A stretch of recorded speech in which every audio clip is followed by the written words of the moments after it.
السلام علیکم ورحمۃ اللہ وبرکاتہ۔ خوش آمدید ناظرین، میزبان محمد مسعود قادری آپ تمام عالمی خواتین و حضرات کا اپنے دل کی گہرائیوں سے استقبال کرتا ہے پروگرام شریعت کے آئینے میں، اور آج کا ہمارا عنوان ہوگا انشاءاللہ احترام انسانیت۔ اس موضوع پر روشنی ڈالنے کے لیے ہمارے ساتھ اسٹوڈیو میں تشریف فرما ہے حضرت عزیز معزز عالم مفتی سید واحد علی صاحب۔ محترم، آپ کا استقبال ہے، مرحبا، اہلا وسہلا۔ ناظرین، معاشرے سے آج کل انسانیت بالکل ختم ہوتی جا رہی ہے۔ بھائی چارگی، رواداری، ہمدردی، اخوت، یہ کس چیز کا نام ہے؟ انسان بھولتے جا رہے ہیں، اپنے ہی مفاد کو مقدم بناتے جا رہے ہیں، دوسروں کے جو حقوق بنتے ہیں اس کو بالکل ہی بھلا دیا جا رہا ہے۔ لیکن اس بات پر اصرار کرتا، اس بات پر بار بار تنبیہ کرتا ہے مذہب اسلام کہ انسانیت کو تا قیامت برقرار رکھا جائے، انسانیت کا جو ہے خون نہ کیا جائے، انسانیت کو زندہ آباد رکھا جائے۔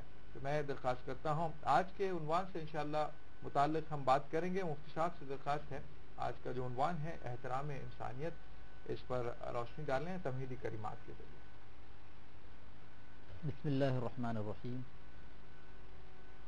الحمدللہ رب العالمین، والصلاة والسلام علی سید الانبیاء و اشرف المرسلین وعلی آلہ وصحبہ اجمعین۔ اللہ تبارک و تعالی نے انسانوں کو پیدا کیا اور دیگر مخلوقات کو بھی پیدا کیا۔ بڑی سے بڑی مخلوق اللہ تبارک و تعالی نے بنائی، آسمانوں کو پیدا کیا، زمین کو پیدا کیا، زمین میں بڑی بڑی مخلوقات پیدا فرمائیں، سمندر بنائے، جھاڑ پہاڑ بنائے۔ ان تمام مخلوقات میں اللہ تبارک و تعالی نے انسانوں کو جو شرافت اور بزرگی عطا فرمائی ہے اور ان کو جو بلند مقام اور مرتبہ عطا فرمایا ہے، وہ مقام اور مرتبہ تمام مخلوقات میں کسی اور مخلوق کو عطا نہیں فرمایا۔ فرشتے نورانی مخلوق ہیں، ان کا مقام اور مرتبہ اللہ تبارک و تعالیٰ کے پاس نہایت بلند و بالا ہے۔ اس کے باوجود بھی فرشتوں کا مقام اور مرتبہ انسانوں کے بعد ہی آتا ہے۔ انسان کو اللہ تبارک و تعالیٰ نے اشرف المخلوقات بنایا۔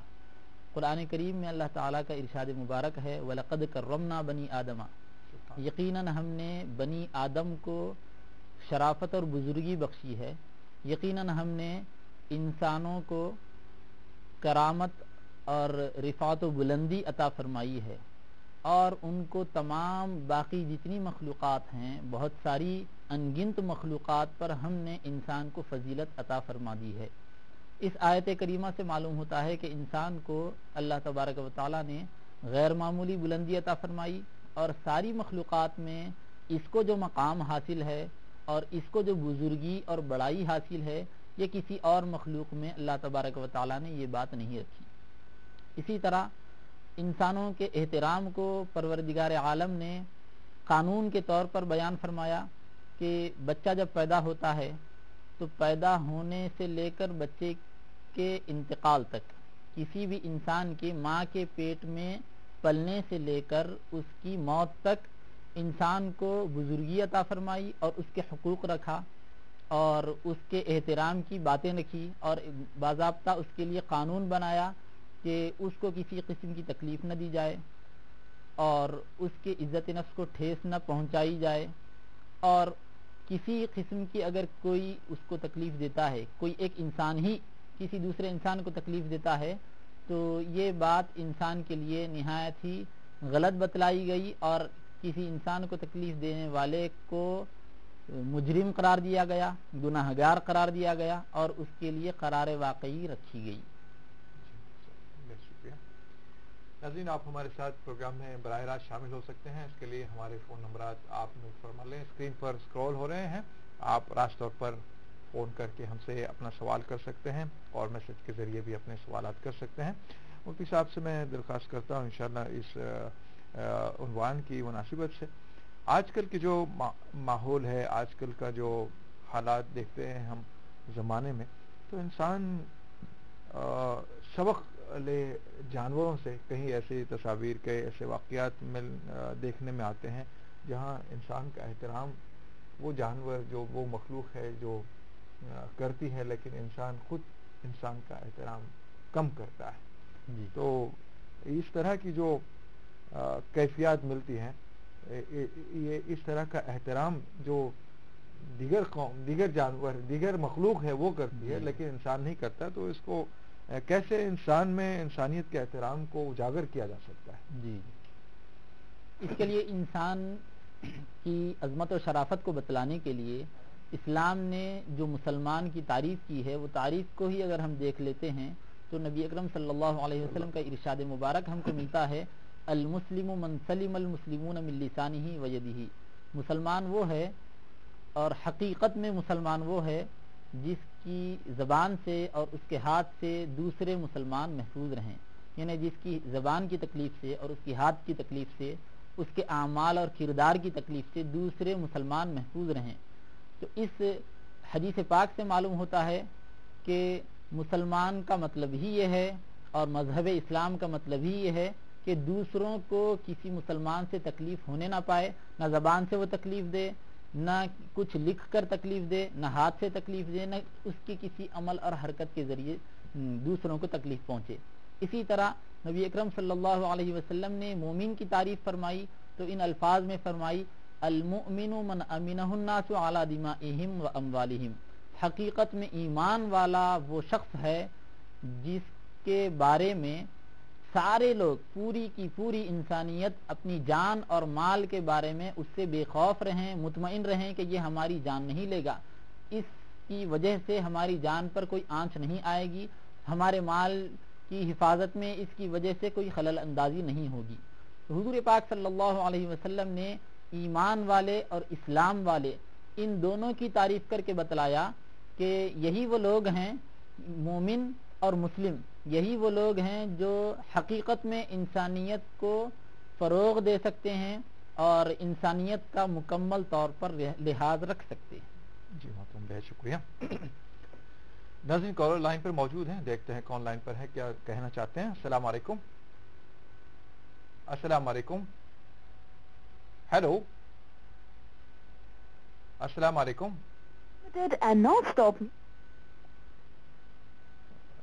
جی السلام علیکم. لائن غالباً منقطع ہو گئی ہے, رابطہ نہیں ہو پایا ہے. میں آگے بڑھتا ہوں, اس سلسلے کو آگے بڑھاتے ہیں. مفتی صاحب سے درخواست ہے, انسان کا احترام کیسے کر سکتا ہے دوسرا انسان؟ وہ کون سے اعمال ہے یا وہ کون سے کام ہیں جن کے انجام دینے سے یہ بات صادر ہوتی ہے, یہ بات ظاہر ہوتی ہے کہ انسانیت کا احترام کیا جا رہا ہے؟ جی, اس کے لیے مذہب اسلام نے بتلایا کہ کوئی ایک انسان دوسرے انسان کو کسی طرح تکلیف نہ پہنچائے, نہ اپنی زبان سے تکلیف پہنچائے, نہ اپنے کسی عمل اور حرکت سے تکلیف پہنچائے. اسی طرح ایک انسان جو اپنے لیے چاہتا ہے, جیسے کہ ایک انسان چاہتا ہے کہ مجھے دوسرے میری عزت کریں, دوسرے میرا احترام کریں, تو جس طرح انسان اپنے لیے یہ عزت اور احترام چاہ رہا ہے, اسی طرح وہ دوسرے کے لیے بھی یہی سوچے کہ دوسرے بھی اپنے بارے میں یہی سوچتے ہیں کہ ان کا احترام کیا جائے, لہذا یہ شخص دوسروں کا احترام کرنے لگ جائے, دوسروں کی عزت کرنے لگ جائے, دوسروں کا ریسپیکٹ کرنے لگ جائے. تو اس کی وجہ سے ہوتا یہ ہے کہ ایک شخص جب دوسرے کا احترام کرتا ہے تو بدلے میں بھی اس کو احترام ملتا ہے. تو بجائے اس کے کہ ایک انسان دوسرے انسان سے صرف عزت اور احترام کی امید کرنے لگ جائے, بجائے اس کے اپنی جانب سے وہ دوسروں کا احترام کرنے لگ جاتا ہے, اپنی طرف سے رد عمل کرنے لگ جاتا ہے, تو اس کو بھی ریپلائی میں ملتا ہے احترام. اسی طرح حضرت عمر بن عبدالعزیز رحمۃ اللہ علیہ جو عمر ثانی کہلاتے ہیں اور بنو امیہ کے سب سے بہتر خلیفہ وہ رہ چکے ہیں, ان کا یہ قانون رہا کہ وہ اپنے عاملین کو, اپنے گورنرز کو یہ ہدایت دیتے تھے کہ کسی کو اگر تکلیف دینا ہو یعنی کسی کو اگر سزا دینا ہو تو ان کو سزا قانون کے مطابق دی جائے اور قانون میں جو زیادہ سے زیادہ بڑی سزا ہے اس سے بڑھ کر سزا نہ دی جائے. اس سلسلے میں حضرت عمر بن عبدالعزیز رحمۃ اللہ علیہ یہ بھی بیان فرماتے ہیں, اپنے عاملین اور اپنے گورنرز کو بتلاتے ہیں کہ 5 کوڑوں سے 15 کوڑوں تک کے درمیان سزا دی جا سکتی ہے, 15 کوڑوں سے زیادہ کسی شخص کو سزا بالکل نہ دی جائے. اس سے احترام انسانیت معلوم ہوتا ہے. ساتھ ساتھ آپ یہ بھی فرماتے ہیں کہ کسی شخص کی داڑھی پکڑ کر یا اس کے سر کے بال پکڑ کر اس کو نہ کھینچا جائے اور کسی انسان کو اس طرح تکلیف نہ دی جائے. تو اس سے یہ سارے حضرت عمر بن عبدالعزیز رحمۃ اللہ علیہ کے جو ارشادات اپنے گورنرز کے لیے ہیں, اپنے بڑے بڑے عہدیداروں کے لیے ہیں, اس سے معلوم ہوتا ہے کہ انسان کی بڑی قدر و منزلت ہے اور ہر انسان کو چاہیے کہ دوسرے انسان کا احترام کرے. جی بہت شکریہ, انشاءاللہ اور بات کرتے ہیں. دیکھتے ہیں کوئی کالر لائن پر موجود ہے. السلام علیکم. ہیلو. السلام علیکم. وعلیکم السلام. محترم کون کہاں سے؟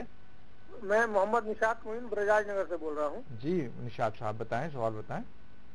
جی ہمارا سوال یہ ہے کہ آج کے دور میں ہم لوگ جو ایک دوسرے کو اگر ہمارے مسلک کے نہیں ہیں تو ان کو ہم لوگ گالی دیتے ہیں مسالک کی اور وجہ سے. بری بری بات کرتے ہیں, تو اس معاملے میں کیا شریعت ہے؟ جیسے ہم کو کچھ لوگ بولتے ہیں کہ آپ دیوبندی ہیں, ان کے جنازے میں مت جائیے, ایسے ویسے جو طرح کی باتیں بولتے ہیں. جی بہتر. محترم بہت شکریہ, آپ نے ہمیں جوائن کیا. انشاءاللہ آپ کے سوال کا جواب جانے گا. دیگر کالر بھی لائن پر موجود ہیں. ہیلو. السلام علیکم. السلام. محترم کون کہاں سے؟ میں محمد افضل خان بول رہا ہوں سر. جی حضرت بتائیں کیا سوال ہے آپ کا؟ سر میں یہ پوچھنا چاہتا ہوں جی یہ جو مطلب یہ جو قربانی کا جو گوشت ہوتا ہے جی یہ غیر مسلم دینا چاہیے کہ نہیں؟ ٹھیک ہے, بہتر. دیگر کالر بھی لائن پر ہیں. السلام علیکم. السلام علیکم. ہیلو. ہیلو. السلام علیکم. ہلو. محترم السلام علیکم. جی میں جمشیدپور سے بول رہا ہوں. انتخاب. جی انتخاب صاحب بتائیں, سوال بتائیں. سوال یہ ہے کہ جس ملک میں ہم رہتے ہیں اگر قانون وہاں کا وہ نہ رہے کچھ کھانے پینے کا, تو انسانیت کے ناطے اسلام میں کیا اس کا حکم ہے کہ اس کو کیسے ہم عمل کریں؟ کھانے پینے کی ناجائز چیز اگر کوئی دیتا ہے تو جس ملک میں ہم رہتے ہیں اس ملک کا قانون اگر رعایت نہیں دیتا ہے جی جی تو ہم اس کو کیسے مطلب یہ کریں؟ ٹھیک ہے, بتاتے ہیں آپ کو. بہت شکریہ, آپ نے ہمیں جمشید پور سے جوائن کیا. انشاءاللہ آپ کے سوال کا جواب جانے گا. دیگر سوال محترم اس سوال کا جواب نہ فرمائیں. لوگ عام طور پر یہ دیکھا جا رہا ہے مسالک کی وجہ سے یا اور کسی وجہ سے یا ہمارے منشے کے مطابق کوئی چیز نہ ہوتی ہو تو اس وجہ سے بھی, یا ہماری خوشی اس میں نہیں ہوتی ہے تو اس وجہ سے بھی زمانے میں کئی لوگوں کو برا بھلا تنقید کا نشانہ بناتے ہیں. کئی لوگوں کو کئی معاملات میں کسی بھی چھوٹی چھوٹی چیز پر بھی تنقید کا نشانہ بناتے ہیں. تو اس طرح کے اعمال جو ہے سے کیسے بچا جا سکتا ہے اور کیسے اس سے باز رہنا چاہیے؟ جی نبی اکرم صلی اللہ علیہ وسلم نے اپنی اخلاقی اور پیاری تعلیمات میں یہ بات ارشاد فرمائی ہے کہ لا یؤمن المؤمن لعانا, مسلمان لعنت کرنے والا نہیں ہو سکتا, مسلمان لعن طعن کرنے والا نہیں ہے. اسی طرح حضور پاک صلی اللہ علیہ وسلم کا ایک اور ارشاد مبارک ہے یسروا ولا تعسروا, آسانی پیدا کرو مشکل پیدا مت کرو, دشواری کو مت پیدا کرو. اور اسی طرح ارشاد فرمایا بشروا ولا تنفروا, بشارت دو خوشخبری دو اچھی باتیں بتلاؤ اور نفرت مت پھیلاؤ. تو اس حدیث پاک سے ان احادیث شریفہ سے یہ بات معلوم ہوتی ہے کہ کسی بھی انسان کو بحیثیت انسان اس سے نفرت نہیں کرنی چاہیے. کسی بھی انسان کے بارے میں بحیثیت انسان کسی ایسی طرح کی بات نہیں کرنی چاہیے کہ جس کی وجہ سے اس کے دل کو ٹھیس پہنچتی ہو یا اس کی عزت نفس کو ٹھیس پہنچتی ہو. جی بہت شکریہ. ناظرین پروگرام کا سلسلہ یقیناً جاری رہے گا. آئیے چلتے ہیں ایک چھوٹے سے وقفے پر. انشاءاللہ وقفے کے بعد آپ اور ہم ساتھ ساتھ ہوں گے.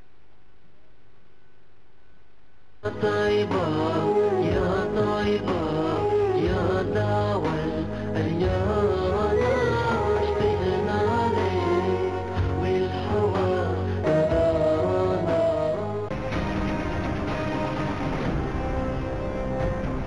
نے ریسنٹلی لیڈی چیئرمین SBI کا انٹرویو کیا تو انہوں نے کہا کہ are maintaining excellent functional official personal relationship. How is this possible? اس دیش میں سرکار کی منمانی سے، راجنیتی کی منمانی سے بینکوں کے چیئرمین بنتے تھے. یس. ہم نے اس ساری ویوستھا کو پروفیشنلائز کر ہستکشیپ سے پریشان بھی رہتے تھے. کوئی پولیٹیکل انٹرفیئرنس نہیں ہے. سلیکشن پروفیشنل بیس پہ ہوتا ہے. نارتھ بلاک سے ایک نام نہیں جاتا. پرائیویٹ سیکٹر سے ہم لوگ لائے ہیں بینکس میں. ہم نے بالکل ڈے ٹو ڈے مینجمنٹ جو بینکس کا ہے بینکنگ کنسیڈریشنز پہ ہوگا، پولیٹیکل انٹرفیئرنس پہ نہیں ہوگا. SBI دیش کا سب سے بڑا سرکاری بینک ہے. کیسا کام کر رہا ہے؟ کیسا لگتا ہے آپ کو؟ دیکھیے، اسٹیٹ بینک ایک بہت بڑی ویوستھا اور انسٹیٹیوشن ہے. اس کی سب سے بڑی طاقت اس کا سائز ہے، اور سائز کے علاوہ اس کی جو پروفیشنل مینجمنٹ ہے. تو جو quality of management state bank میں سینئر لیولز کے ابھر کے سامنے آ رہی ہے وہ انیہ بینکوں کی تلنا میں بہت پروفیشنل مانی جاتی ہے.